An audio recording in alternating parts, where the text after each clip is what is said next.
We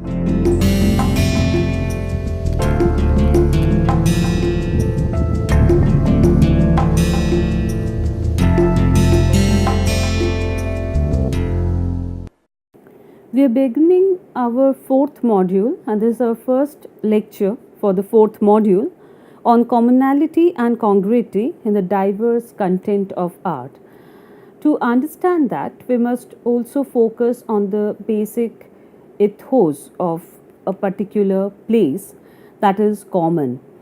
Due to its ancient and stable culture, in spite of different disturbances, different invasion politically and culturally that took place in the country. But when we talk about the identity that is Indian, it's very difficult to decipher that particular concept because of the fact that it's very eclectic in nature. It has gone through several changes by different influences time and again, and that gave it a unique feature. And that is evident in most of the streams that is existing now in the country. But most interestingly, when we go back to the indigenous culture, like folk and minor art of India, we know that that has gone through no patronages as such, or even if there had been some supports that has come from the common people. They were not commissioned by the royal court ever. It was connected to the temple, and it was made by the people for the people. And let's focus on that and see how, because of all these reasons, there are different art styles that has come into the scene because of different influences from different sides. There are also certain characteristic that has come from west to east, it has gone from east to south, and it traveled all over within the country. But after the entire shuffling, we could feel that the vernacular art or the regional art of this country could maintain their regional identities very strongly with utter awareness. So, in this lecture, we are going to see a mixed bag of images from India, which are different in their physical character, that gives us a different visual identity, but the experience is towards the commonality that is existing there. And slowly, at the end of this module, we'll move to another topic. There we'll see how protected those forms are, that the cultural forms that belongs to one place, which is just about 100 kilometers away from another place, and how protective those people are in spite of all sort of cross cultural interactions that took place, and that has nurtured its fiber from time to time. So let's realize all those things with more examples, and when we look at them, we'll also try to notice how different they are in their stylistic profile. For example, the angularities, the organic formation, the geometric formation, and the other elementary aspects. For example, the color scheme, the use of line, the use of texture, the decorations, the space division, two-dimensionality, three-dimensionality, creating illusion in space and other things. That should be our focus, and that will enrich our way of looking at things from a critical perspective. So, seen in the picture is an image from Raghurajpur, Odisha, and in this traditional Patachitra, we can see the expertise of the people who have made them. What is seen in the picture is a space division which is very typical of this place to give it a distinct stylistic identity. And it's also important to see how the geometric formations of simple central composition with a square, a rectangle, and finally a circle right at the center, is giving a sense of repetition throughout.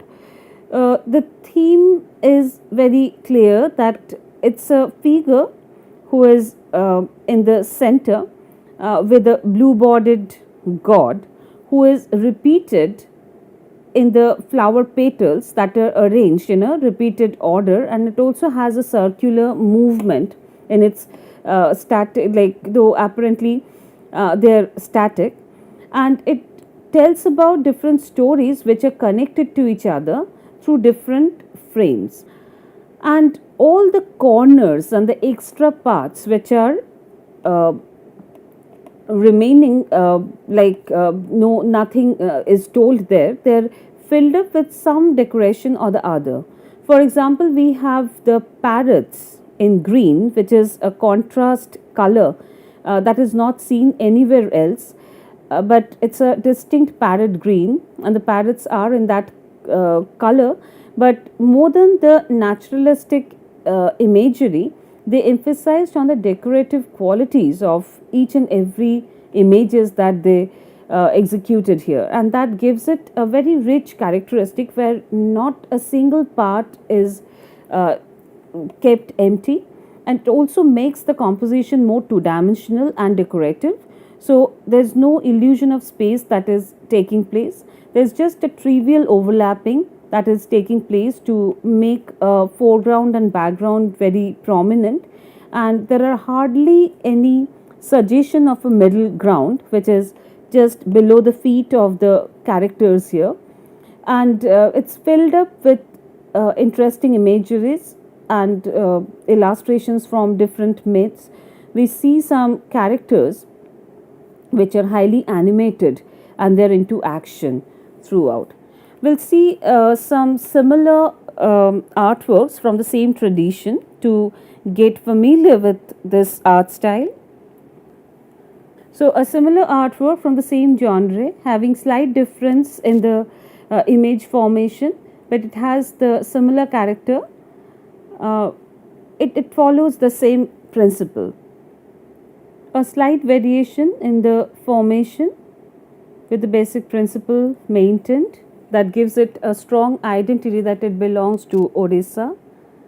Another example from a different region, that is from Bihar. It's a Madhubani painting done by a specialized community. The artwork doesn't have much of a feeling, it's all linear, it's full of linear texture, very spontaneous. Both the artworks have some Western Indian influence into it, though they belong to the eastern part and slightly northern part of the country because of cultural exchanges.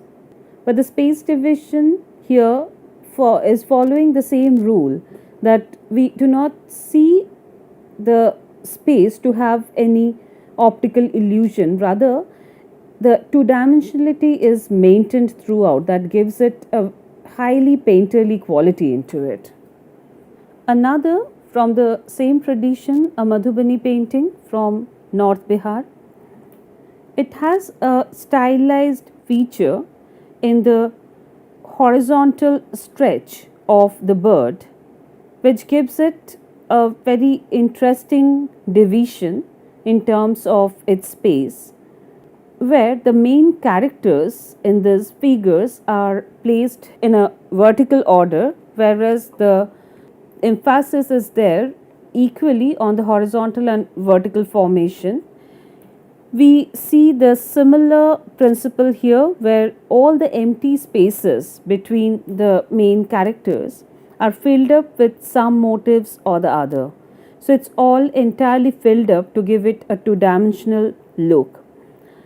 The use of line and color is also of a very simplistic kind, where all the figures are delineated with single lines made out of black color, and the spaces have no gap, everything is very well confined and filled up with the basic primary colors. Another artwork from the same region following the same principle. Again, a Madhubani painting by the Dushad community, which is known to be the Gond art, which is quite well known, that derived from a traditional tattoo practice. It shows a tree, which is quite an imaginary tree, which is the source of uh, prosperity. We see the linear formation all over and the variation in the linear formations throughout. So, what we see there are different thickness of the lines throughout with textures, but nowhere the color is filled up. Rather, it's with the ink and with the basic nib, the everything is filled up. The repeated figures with no focal point as such. So, when there is no focal point, the entire artwork works as a focal point. Another artwork, it's the wedding scene of Ram and Sita in its, that's a thematic content, and that's the minimum visual clue that we have, that Ram and Sita in blue and pink respectively, they're getting married, they're exchanging garlands as the ritual, and the entire figuration has a vertical emphasis into it, and the horizontal formation of the angular hands, which doesn't have a clear cut anatomical formation, is giving it a decorative quality that creates the balance because of its repetition. Durga with 10 hands, and the formation of the hand is adding to the quality of its freedom, the creative freedom that was enjoyed by the artist. It didn't follow the conventional norm of painting the idol. Seen in the picture is a very interesting and unique thing where Durga is holding the tail of the lion with her hand. Another artwork from a different tradition, which is from the Western India, Rajasthan, and these are certain artworks which are highly influenced by the Persian miniature artists who came to India with the Mughals. These are the artworks which are still practiced with a lot of seriousness. They include the local flora and fauna. Sometimes the flora and fauna are inspired by some foreign identity which has come from Persia itself. They're done on old parchment which has the Urdu scripts in it, and that adds to the quality.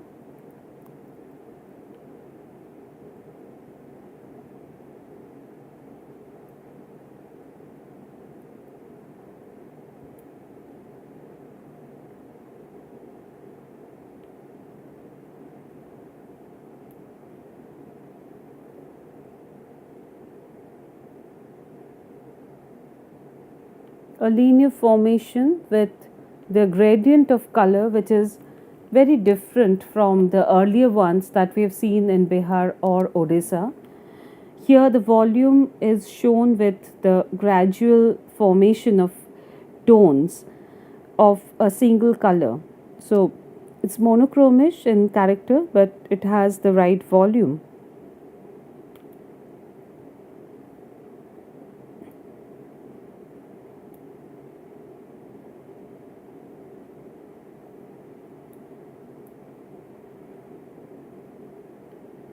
Another tradition with embroidered lines there, they're all stitched with threads. This is known as Sojni. Some more examples of Sojni.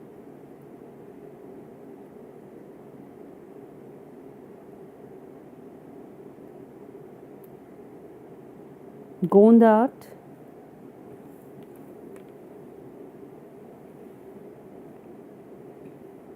with semi abstract images and overlapping throughout, creating texture with a very matured graphic formation throughout.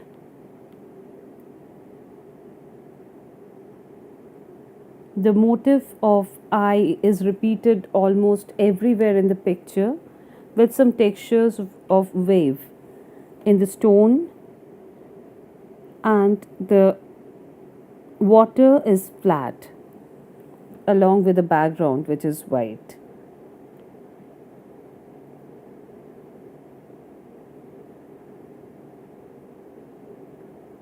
Some of the creative formations of different creatures from stories and myths.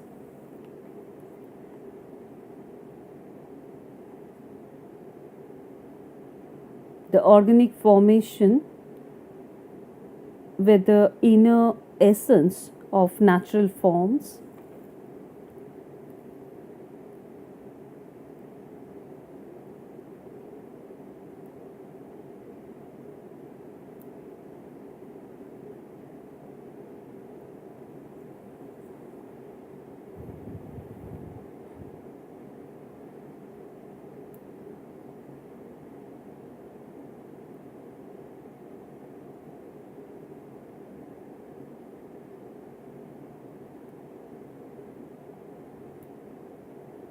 Imaginary animals and a narrative formation based on the animal forms.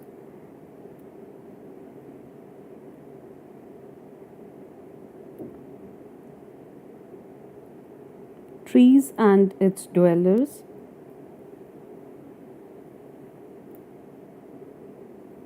Harvest, farming.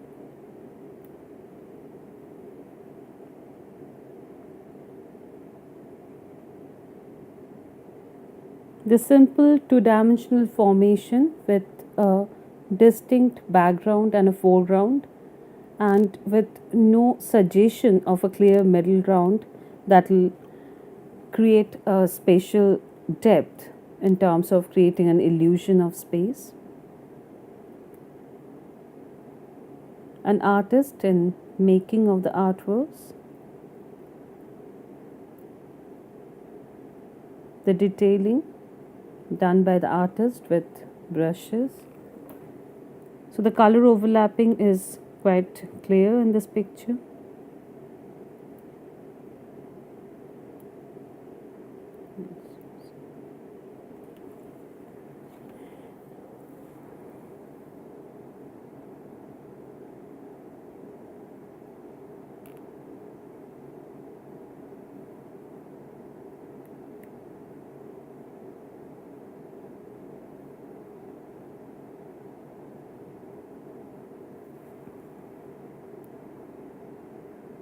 The rendering of symmetry and asymmetry is a unique feature of these compositions.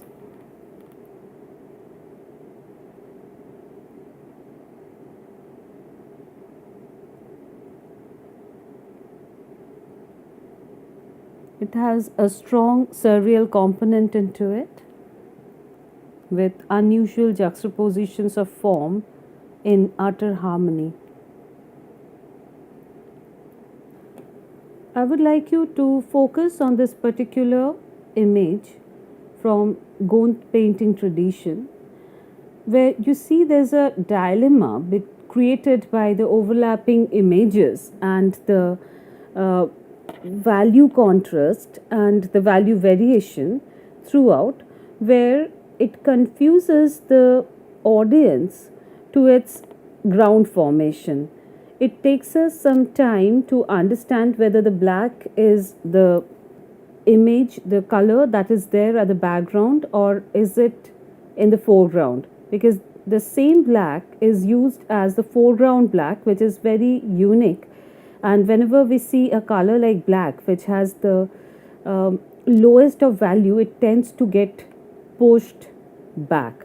But here, uh, when the artist used black paint as its background, he consciously made sure that it should not work as a background to give it a three dimensional formation. Rather, he was keen on maintaining that two dimensional quality, and that is perhaps one reason that he used the same black in intricate smaller sections which are repeated in a pattern which is also there throughout, which are coming at the foreground as separate images.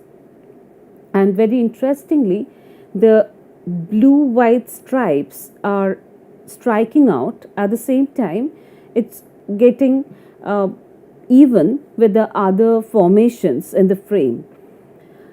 In the thematic level, if we alter and try to analyze this image and see it in a altered way, for example, let's assume that instead of adding the blue lines, if you change it into red lines, it would have been a red and white stripe that could have just come at the foreground, and we couldn't avoid having a three dimensional depth and that kind of a formation in the artwork.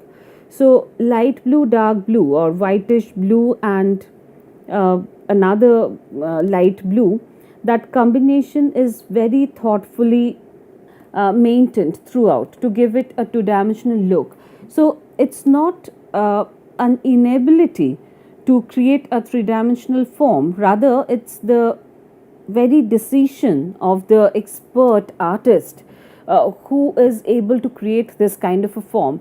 And whenever we are looking at this kind of artworks, we should just look at them from its elementary detail. We'll come to all those things in our following lectures, where we will see and analyze images in greater detail. But before that, it's very important that we get used to it. So, the content of art is diverse. In the thematic level, it comes with different stories, different values, different identities. At the same time, it's all connected with a common ethic that is very much connected to the basic ethic of the country, that is related to its local text, the folklores, the moral stories, also different fables, and that dates back to the main epics that is connected to it. So, when we look at the traditions which are coming or deriving from a royal patronage, whereas in Raghurajpur, Odisha, we see that there's a strong regional influence that is there, along with a Western Indian influence that has come from Rajasthan, where it was a political exchange that took place during the time of one king who got some painters from Western India to be there, and that time the classical temples were also getting built up in Odisha. So, there are reasons why it got mixed up, and we are going to talk about that in detail in the following lectures. But right now, it's very important that apart from looking at them from a complete thematic angle, we should also spare some time to look at them for their artistic qualities and develop our eye of looking at the images, and then it will provide us with the right confidence to look at them with the right approach. So, with that, we are moving to our lectures on different school of art. For example, Madhubani and the kind of cultural evolution that took place in the augmentation of Madhubani style of painting. Then we'll move to the Jadupatiya tradition and also the other traditions of Jharkhand and also Bengal and Odisha to some extent, to understand the variation of style for the existing module that we are approaching now.